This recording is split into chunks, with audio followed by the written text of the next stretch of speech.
Riner, là, mouvement de jambe pour aller défier un petit peu son adversaire. C'est bien fait là, puisque d'entrée sur la garde, il fait mal. Ils se sont rencontrés en finale des championnats d'Europe. Riner l'avait battu et tout de suite Riner avec sa main droite là qui tente de prendre le col là-haut. Voilà, on se bat au Kumikata, c'est bien parce qu'il est vif. Il est super bien sur les mains Riner aujourd'hui. Et il attaque Ouchigari à nouveau. L'autre est un peu débordé. Moroté, il contre. Ça ne donnera rien. Mais Riner est bien. Il est vraiment là, maître de ce combat face à Or Sanson, l'Israélien qui a fait d'énormes matchs pour arriver jusque-là. Et c'est reparti. Qui est mobile lui, parce que il vient de la catégorie inférieure, me semble-t-il. Exactement, il vient des moins de 100, c'est super judo et ça c'est bien.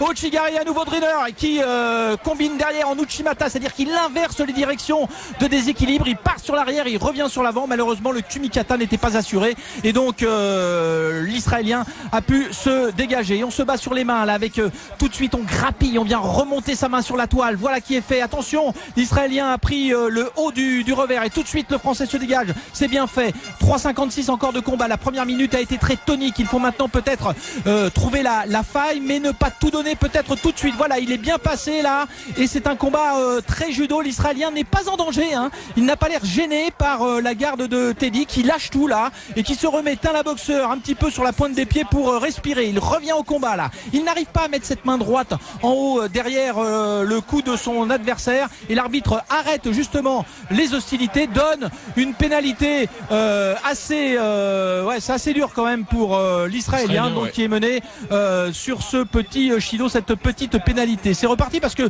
Sert Riner a fait 2 attaques mais son adversaire a lui aussi tenté une fois Moroté, ce n'était pas très... Oh là là, Uchimata encore en cercle, c'est beau ça, jamais on a vu un lourd faire ça, jamais on a vu un lourd faire ça, se déplacer comme ça, tourner derrière son adversaire pour arriver à repasser sa hanche devant dans un mouvement donc en Uchimata ou en arigauchi. Attention, il est en danger là Riner.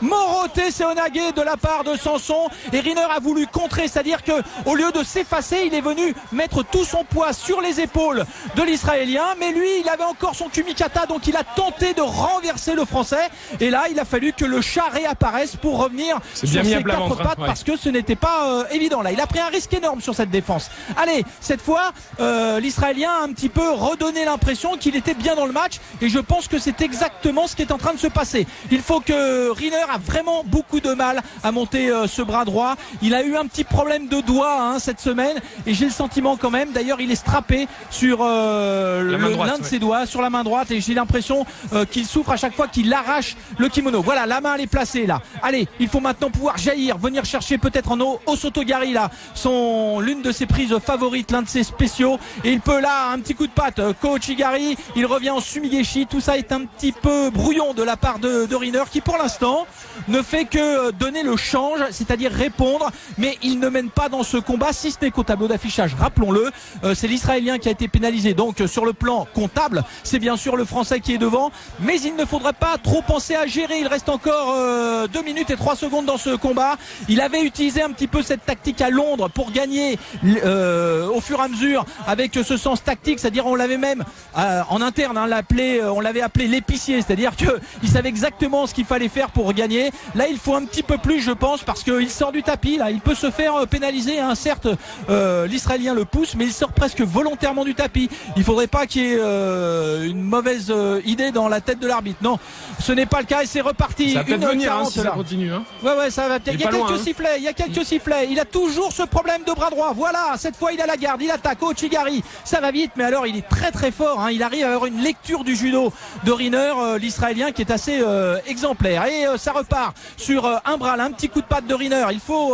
Il aurait moins de mal sans doute avec quelqu'un qui aurait 20 ou 30 kilos de plus d'avantage avec une stature plus imposante, mais il faut pouvoir s'adapter parce que tout à l'heure il y aura peut-être le japonais. Je peux vous dire que le japonais c'est l'Israélien avec un costume encore plus grand en termes de technique et c'est reparti là. Riner qui avance mais Riner qui n'arrive pas à imposer sa garde, qui souffle là. Il faut absolument qu'il trouve un deuxième souffle. Il prend la main de l'Israélien dans les yeux ou dans le nez et donc il demande à l'arbitre de pouvoir reprendre son souffle. Il ne saigne signe pas. L'arbitre vérifie que le Français n'est pas blessé justement et il va pouvoir repartir au combat. On s'arrête parce qu'il faut dire Hajime, et avant l'Hajime on a beau, oh là là, un petit problème, voilà, il est sorti, oui il est sorti, allez, Chilo pour Riner, égalité parfaite, c'est parti, 56 secondes de combat encore et on n'est pas loin d'une surprise énorme. Commence à trembler un peu là, Jean-Michel, n'est pas dans le coup là, il laisse son adversaire l'attaquer encore en Moroté. Attention parce que certes l'attaque n'est pas forte mais lui ne prend pas l'initiative.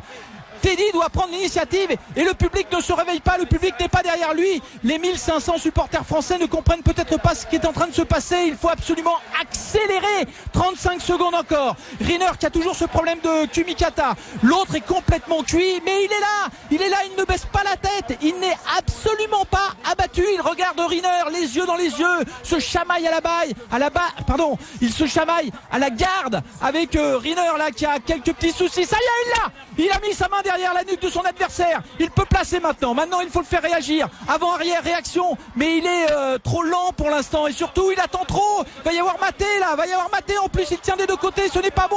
Sumigeshi à nouveau, oui, oh là là, il est sauvé là-dessus, énorme. Sumigeshi, technique de sacrifice comme Tomo Inage, c'est-à-dire que on se met d'abord sur le dos pour faire basculer l'adversaire par-dessus soi, ce qu'on a vulgairement appelé la planchette japonaise. Au gong, hein, Jean-Michel. Au gong, les lourds ils ne font jamais ça, c'est pas une technique de lourd et c'est la deuxième fois aujourd'hui qu'il gagne avec Sumigeshi. C'est assez étonnant pour être remarqué. Teddy Riner est en finale des Jeux Olympiques, mais une montagne d'interrogations vient de surgir au moment de disputer cette finale, de préparer cette finale, parce que derrière, il y a Arakawa qui va être opposé à Tangriev. Vous savez, l'Ouzbek qui avait battu Riner à Pékin, ce même gars, il a 35 ans, il a eu un contrôle antidopage, il est revenu et il est là pour disputer à son tour une demi-finale des Jeux Olympiques. Riner n'a pas convaincu, Riner tout à l'heure en finale. Jean-Michel, vous nous avez fait trembler, c'est surtout Teddy qui nous a fait trembler. En plus, c'est quand même un sacré ouf de soulagement vraiment sur cette victoire, mais à l'arraché de Teddy Riner qui est en finale, c'est l'essentiel. Deux Français en finale du judo ce soir, peut-être les deux premières médailles d'or pour le judo français. Teddy Riner, c'est magnifique ce qu'il a fait, c'est magnifique, on le revoit au ralenti sur l'écran géant du stade, c'est magnifique. Oui, mais c'est tellement étonnant que il est pas tout léger, il est bien costaud quand même l'Israélien, il faut le bouger comme ça. Oui, ça c'est des techniques de 60, 66, 73, c'est pas une technique de lourd. En tout cas, j'ai jamais vu personne faire ça. Émilien Andéol et Teddy Riner sont en finale donc des plus de 78 kilos pour Andéol et pour les plus de 100 kilos pour Teddy Riner. Peut-être 2 titres olympiques, 2 médailles d'or à venir pour la France, on le souhaite. Vous le vivrez bien sûr en direct grâce à Jean-Michel Rascol, envoyé spécial à Rio. Une courte pause.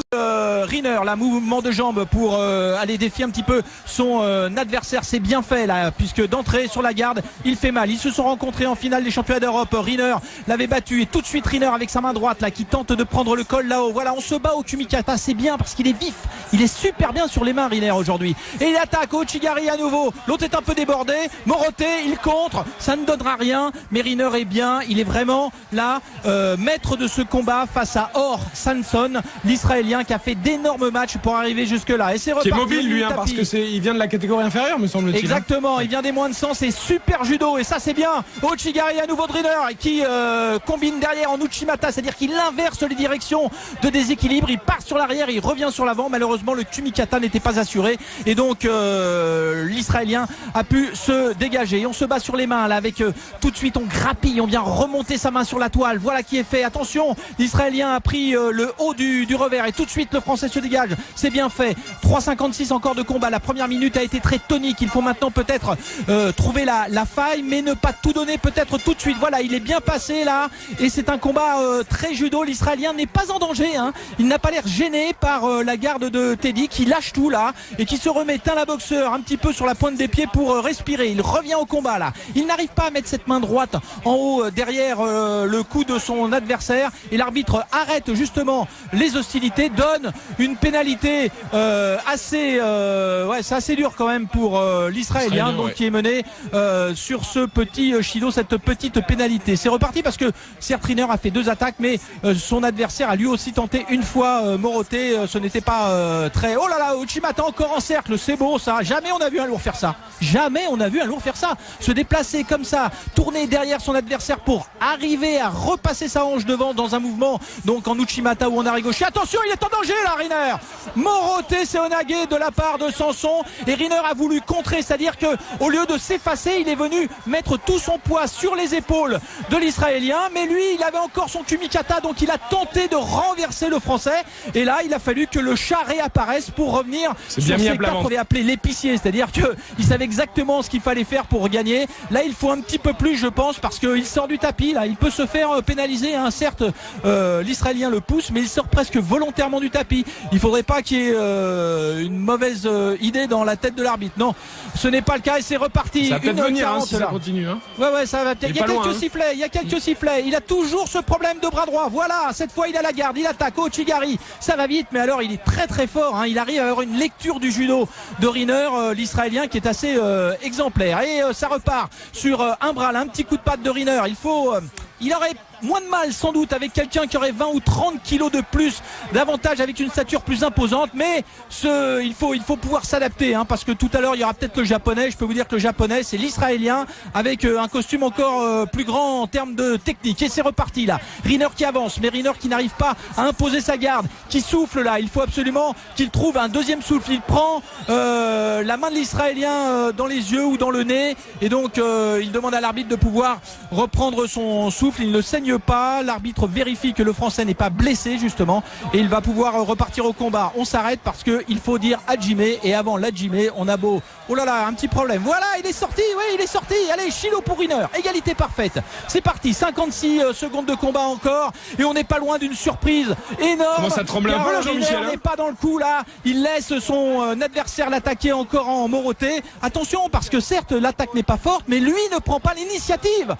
Teddy doit prendre l'initiative et le public ne se réveille pas, le public n'est pas derrière lui. Les 1500 supporters français ne comprennent peut-être pas ce qui est en train de se passer. Il faut absolument accélérer. 35 secondes encore. Riner qui a toujours ce problème de kumikata. L'autre est complètement cuit, mais il est là, il ne baisse pas la tête. Il n'est absolument pas abattu. Il regarde Riner, les yeux dans les yeux, se chamaille il se chamaille à la garde avec Riner là qui a quelques petits soucis. Ça y est, il a mis sa main derrière la nuque de son adversaire. Il peut placer maintenant il faut le faire réagir. Avant arrière réaction, mais il est trop lent pour l'instant, et surtout il attend trop. Va y avoir maté en plus, parce que ce n'était pas évident là. Il a pris un risque énorme sur cette défense. Allez, cette fois l'Israélien a un petit peu redonné l'impression qu'il était bien dans le match, et je pense que c'est exactement ce qui est en train de se passer. Il faut que Riner a vraiment beaucoup de mal à monter ce bras droit. Il a eu un petit problème de doigt cette semaine, et j'ai le sentiment quand même, d'ailleurs il est strappé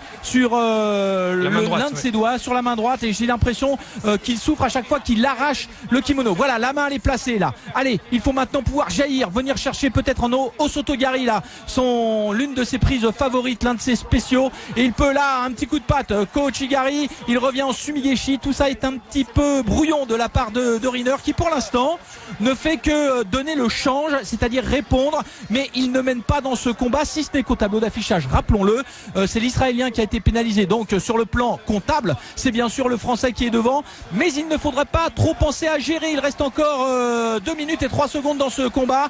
Il avait utilisé un petit peu cette tactique à Londres pour gagner au fur et à mesure, avec ce sens tactique, c'est-à-dire on l'avait même en interne, on l'avait